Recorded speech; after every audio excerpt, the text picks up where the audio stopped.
Welcome to our Sunday service. My name is Jim Quacco, your platform host for today. It's good to be with you today. And with you, I look forward to more steps that bring us closer together soon. We are Unity of Santa Barbara. Let us call forth the light, love, and joy that we are. And during these challenging times, let us call forth the wisdom and courage of the Christ to lead us toward the wholeness that we cherish and know is our destiny. The daily word for today is faith. Faith. I invest my faith only in possibilities for good. The parable of the talents in the Gospel of Matthew tells the story of a wealthy man entrusting sums of money to 3 of his servants before leaving on a journey. When the man returns, he praises and rewards 2 of the servants, who through wise investments have doubled the funds entrusted to them. A 3rd servant, acting in fear, hid the money entrusted to him and receives no reward. The divine faculty of faith that is part of my spiritual inheritance is more valuable than money. I invest my faith wisely by believing and trusting that possibilities for good are present, even when good has not yet manifested. And I act on that belief. My positively directed faith brings rich rewards in consciousness. And from Matthew, as you have been trustworthy in a few things, I will put you in charge of many things. Enter into the joy of your master.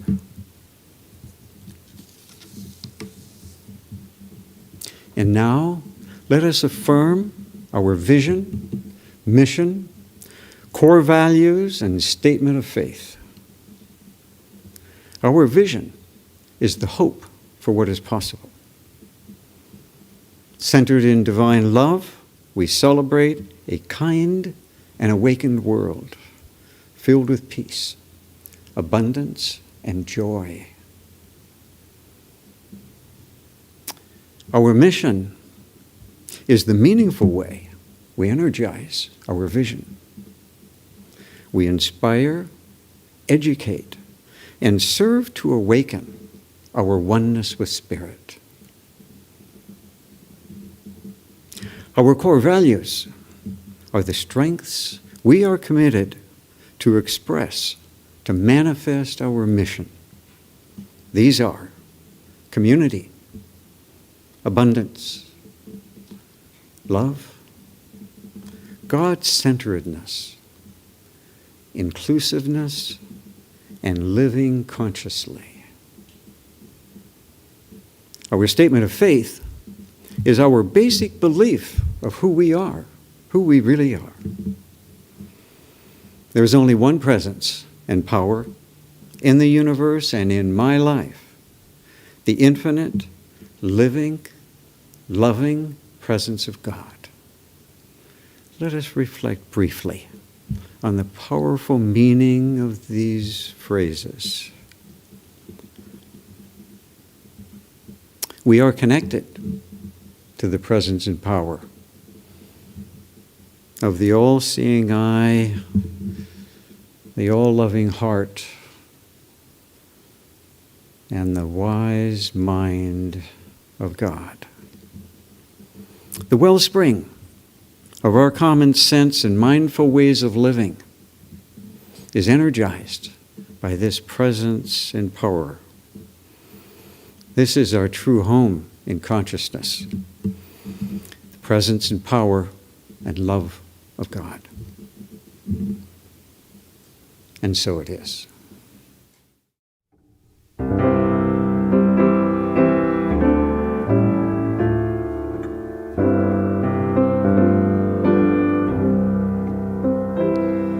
Spirit of the living God.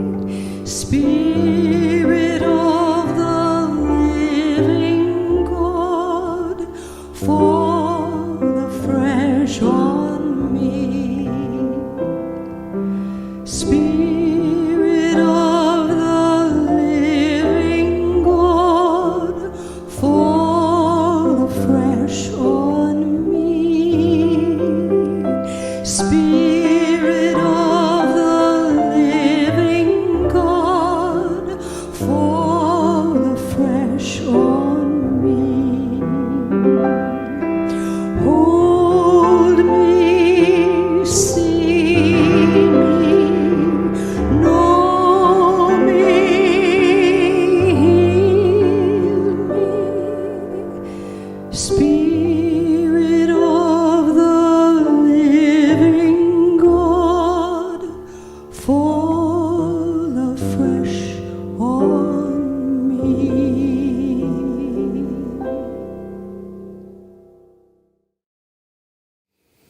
Our featured speaker today is Reverend Heidi Alfrey. Reverend Heidi is an ordained Unity minister, currently serving as associate minister at Center for Spiritual Living in Fort Lauderdale, Florida. Greetings to all of our Florida watchers today.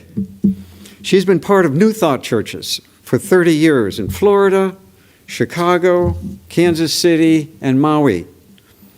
Reverend Heidi's mission is to remind everyone that we are born to lead from the power of our bold, beautiful, and authentic self. And now, here's Reverend Heidi Alfrey with her message for us today, Walking Each Other Home. Good morning, Unity of Santa Barbara. I'm Reverend Heidi Alfrey, and it is a delight and an honor to be with you this morning.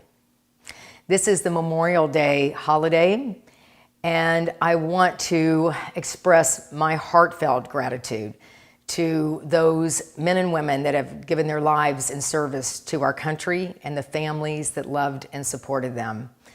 This is a holiday of remembrance and gratitude, so a very deep thank you. My talk this morning is entitled, We Are Walking Each Other Home. Why do we come to spiritual community?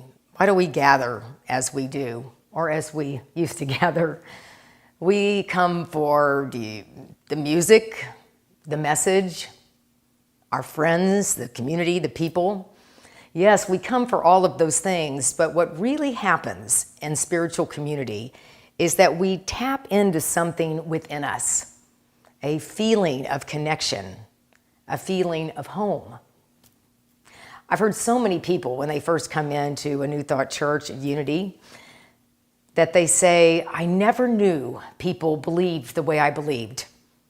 They also say, I have never felt so accepted and loved just the way I am.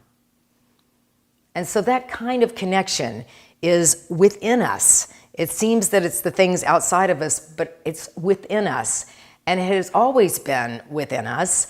It's just that this community, this kind of teaching, this sort of accepting energy, this unconditional love ignites what was already there.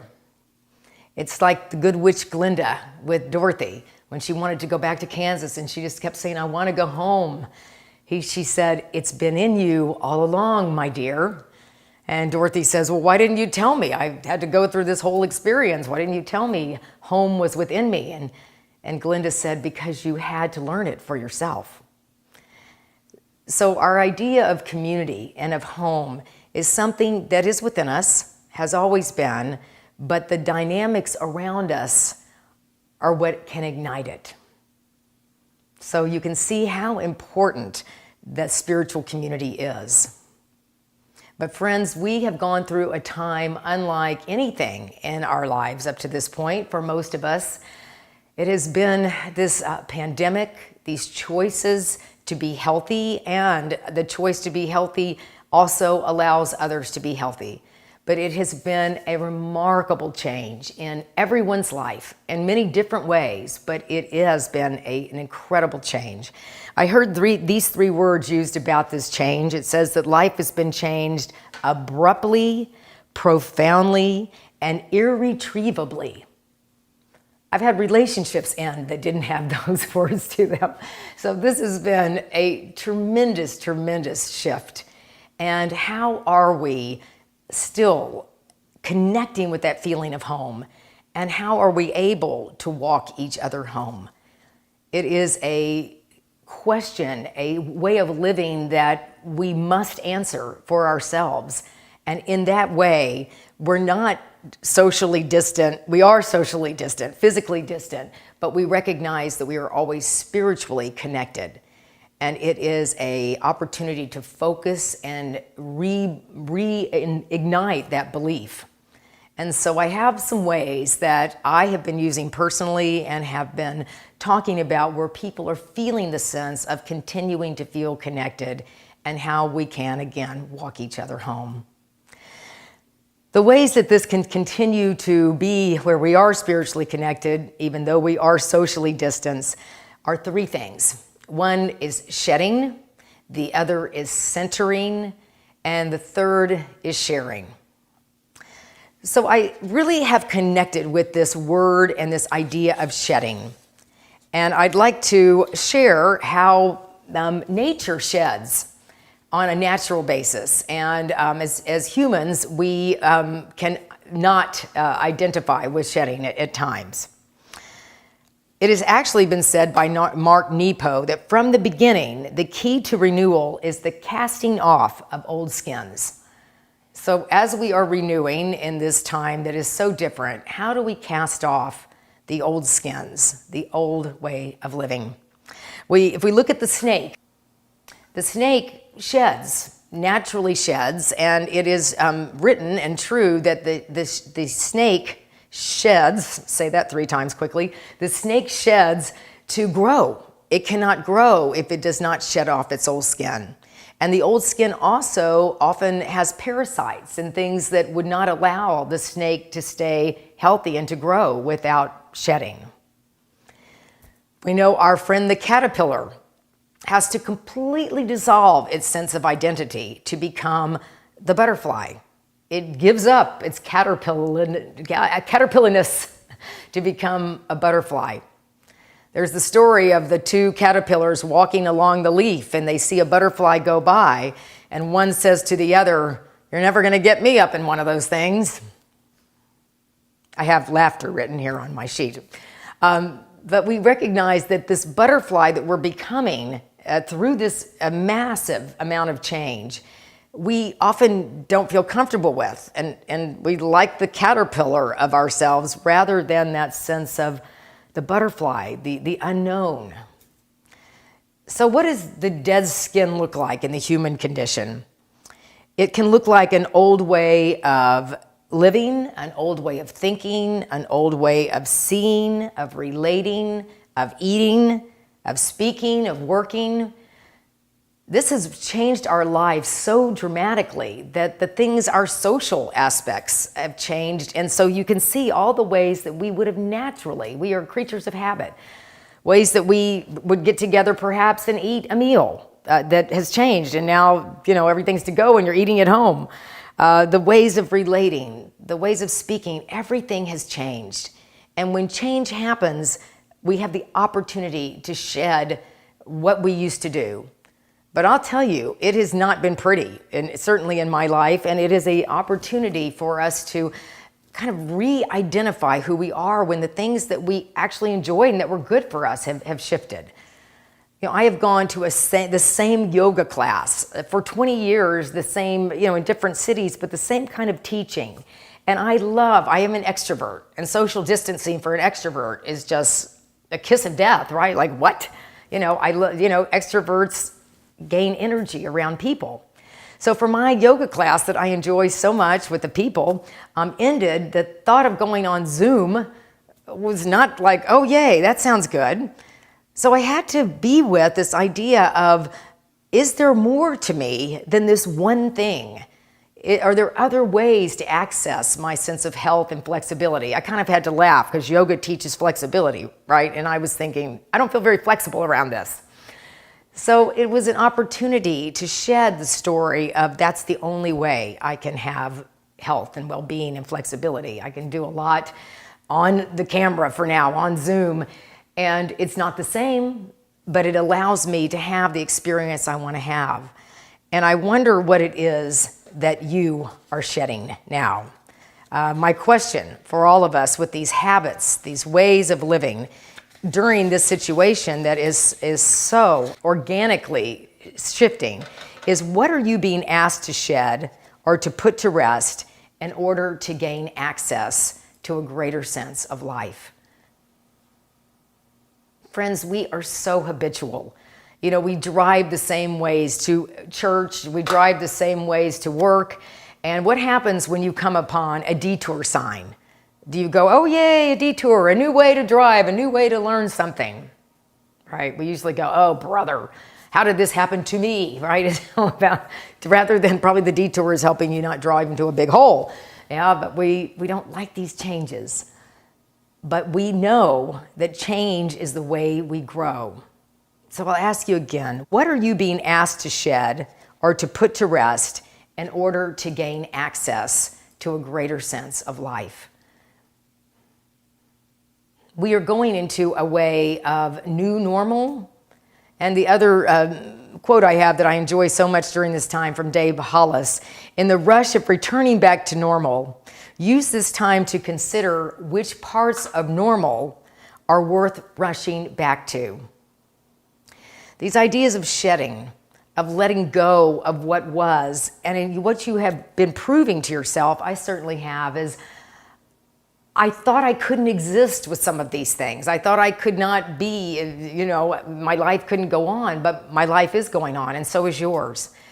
And so these are these questions as on a spiritual path, as a spiritual community, how we can walk each other home. What is it that you've released? And what has come into that vacuum? You know, nature abhors a vacuum.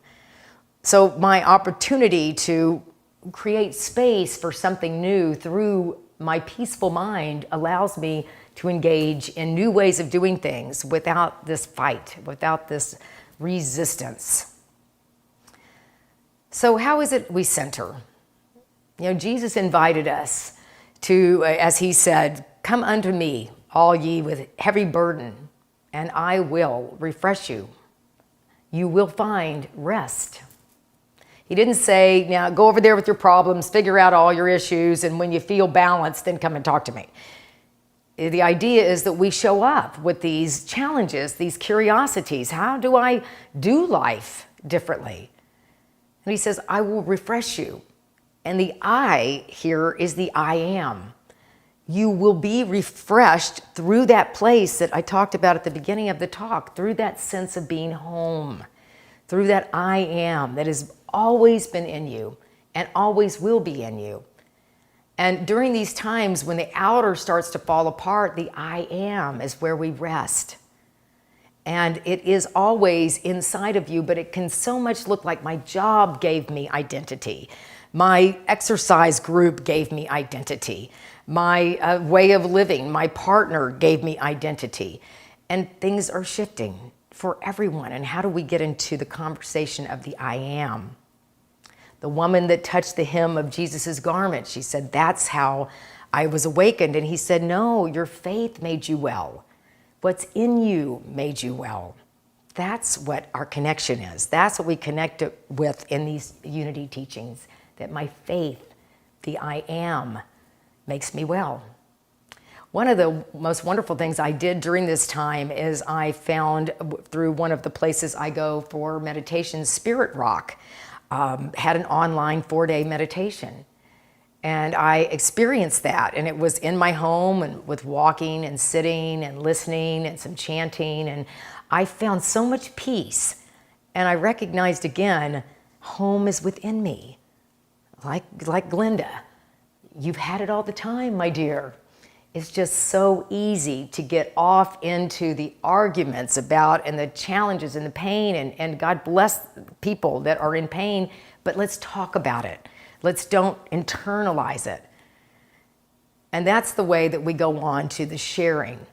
We must share. We must have safe places and safe people that this isn't sort of, I'm not dealing with pain, but when we quit resisting pain or fear or challenge, it starts to move.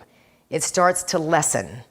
It starts to be the I am in me is talking to the I am in you. And so we're not alone. and we are never alone. And this ability to see that there are people that are going through things that we can be there for them, and there's people that are the people that can be there for us when we are going through tough times. I love the saying it's a good thing we don't all have a bad day on the same day. We really can be there for one another. This whole experience of a spiritual path for me has always been part of a unity community, some kind of spiritual community, whether it's a meditation sangha or a unity community. And it's something I know that I'm not alone.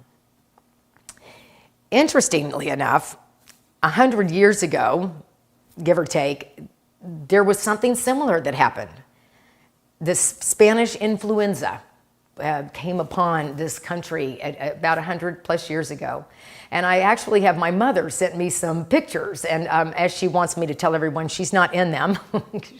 I'm not that old, Heidi. But there's some people in this country that did live through that. And I'd just like to show you the pictures now. You can see these pictures are people in masks and walking together and working with the very similar dynamic of this quarantine. The public notice, this is what it says, and I found it fascinating to read this at this time. It says, notice is hereby given that in order to prevent the spread of Spanish influenza, all schools, public and private, churches, theaters, moving picture halls, guess that's our theaters, pool rooms and other places of amusement and lodge meetings are to be closed until further notice. All public gatherings of 10 or more are prohibited. It's the same. It's fascinating. And there was, and by knowing that, I recognize how do people get through these times? They get through these times by knowing that they are shedding something, that we are able to be centered, and we must recognize that people have gone through so many things and have experienced spiritual awakening in the midst. See, Spirit is in the midst. God is in the midst. It's not, this experience of, well, good luck. It's that this is a time, as everything, for the spiritual connection and that remembrance. That place that never is unlit. That place that never goes away within you. I'm going to close with a poem that came out right about that time. And I'd like you to perhaps even close your eyes while you listen to this, because it came through that time, and it is actually coming through this time for us. And people stayed at home and read books and listened, and they rested and did exercises and made art and played and learned new ways of being and stopped and listened more deeply. Someone meditated, someone prayed, someone met their shadow, and people began to think differently, and people healed. And in the absence of people who lived in ignorant ways, dangerous, meaningless, and heartless, the earth also began to heal. And when the danger ended and people found themselves, they grieved for the dead and made new choices and dreamed of new visions and created new ways of living and completely healed the earth just as they were healed. I could take a breath into that beautiful consciousness. So friends, we are not alone. We are not without a peaceful center called your home. We are being asked to let go of that which was ready to go. And this time is a clear mirror for us to see that which does not serve us anymore. What is yours to shed? How is it that you can center with that is always within you? And how is it you can start to notice that you are not alone? We do this one breath at a time, one step at a time, one thought at a time. We are walking each other home. Namaste, and so it is. Amen.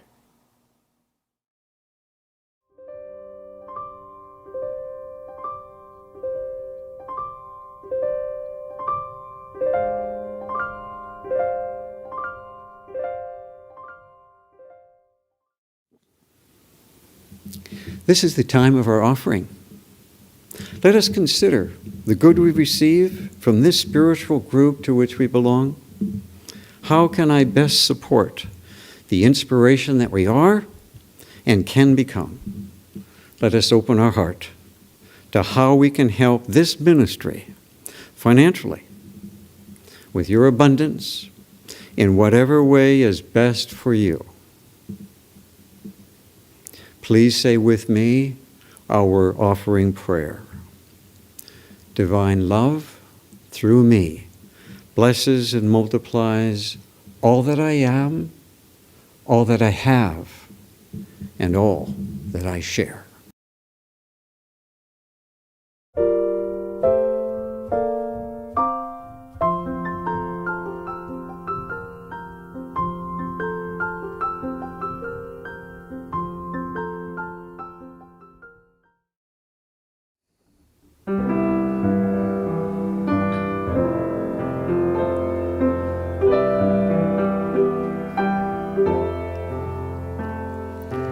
Hear me in your heart. I am calling you. Listen to your heart. I am here. Hear me in your heart. I am calling you. Listen to your heart. I am here. Calling out your name. Whispering your name. Hear me in your heart. I am calling you. Listen to your heart. I am here.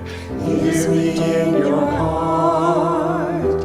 I am calling you. Listen to your heart. I am here. Calling out your name, whispering your name.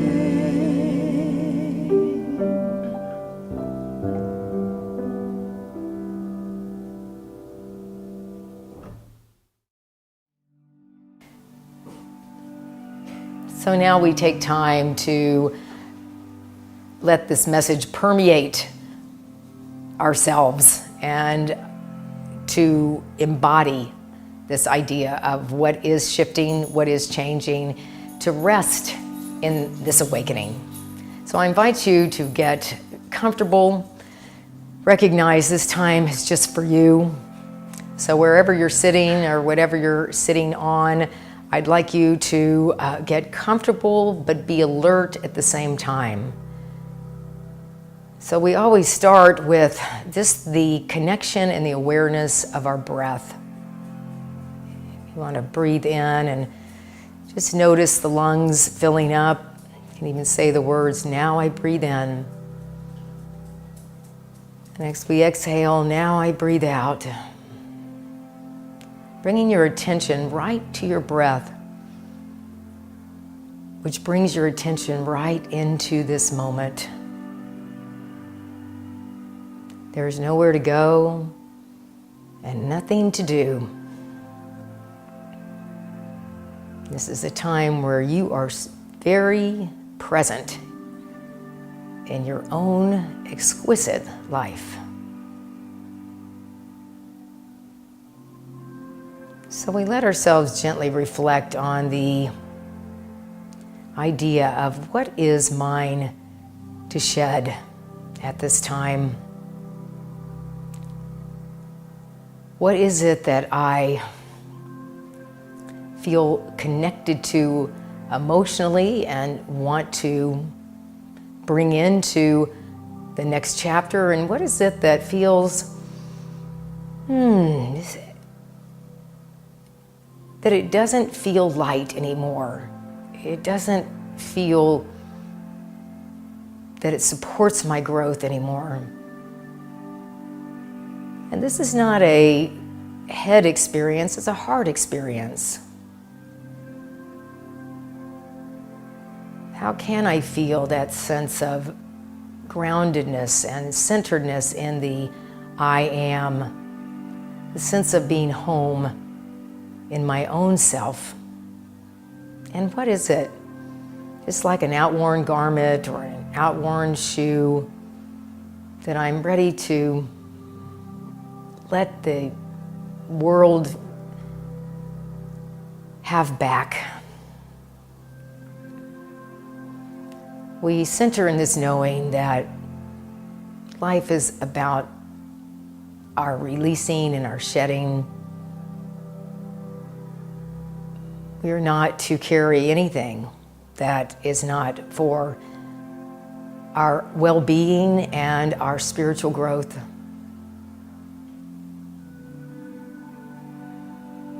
We want to put the new wine of our life into new wineskins, not a sense of something that doesn't fit and doesn't hold our consciousness anymore. So as shedding is a natural part of life, we can just see that does not fit.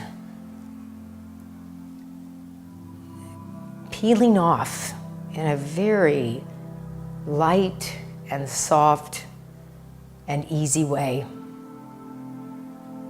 Gently allowing the old to be discarded. And we sit with that lightness, the lightness of the moment.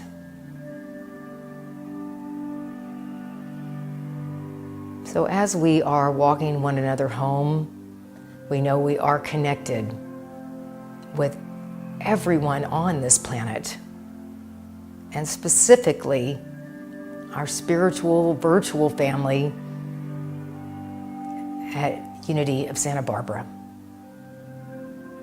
So in that fullness, let us sit for a minute in the silence as we continue to recognize this life-giving breath. We breathe without a plan, without a schedule, because life is breathing us in the silence.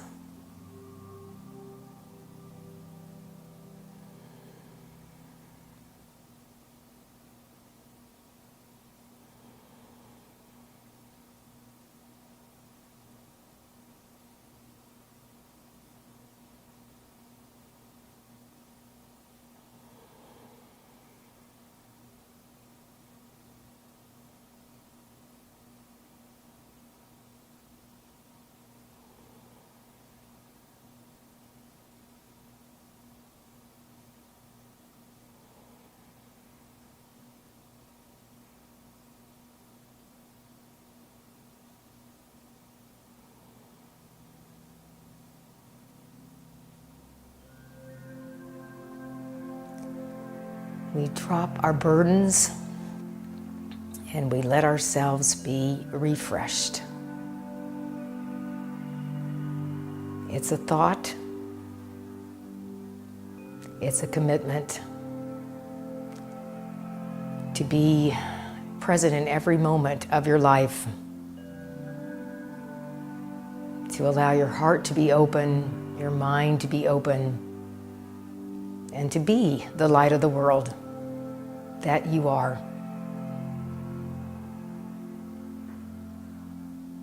We allow this to be our choice, and we are always available for this way of seeing ourselves.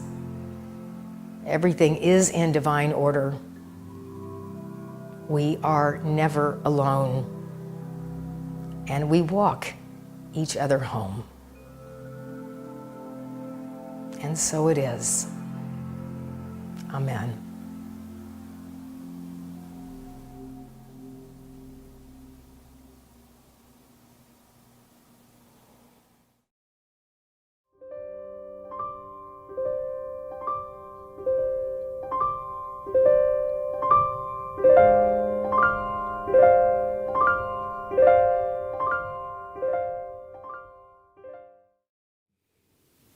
Thank you, Reverend Heidi, for your message of hope, healing, and home. Let us now say our prayer for protection together. The light of God surrounds us. I am that light. The love of God enfolds us. I am that love. The power of God protects us. I am that power. The presence of God watches over us. I am that presence. For wherever we are, God is, and all is well. Thank you, each one, for joining us today, for being with us. Remember, we are here every Sunday at 10 a.m. Pacific time. And if you would like to join our wonderful community, go to our website and click on Contact Us. And now please join us in singing the peace song.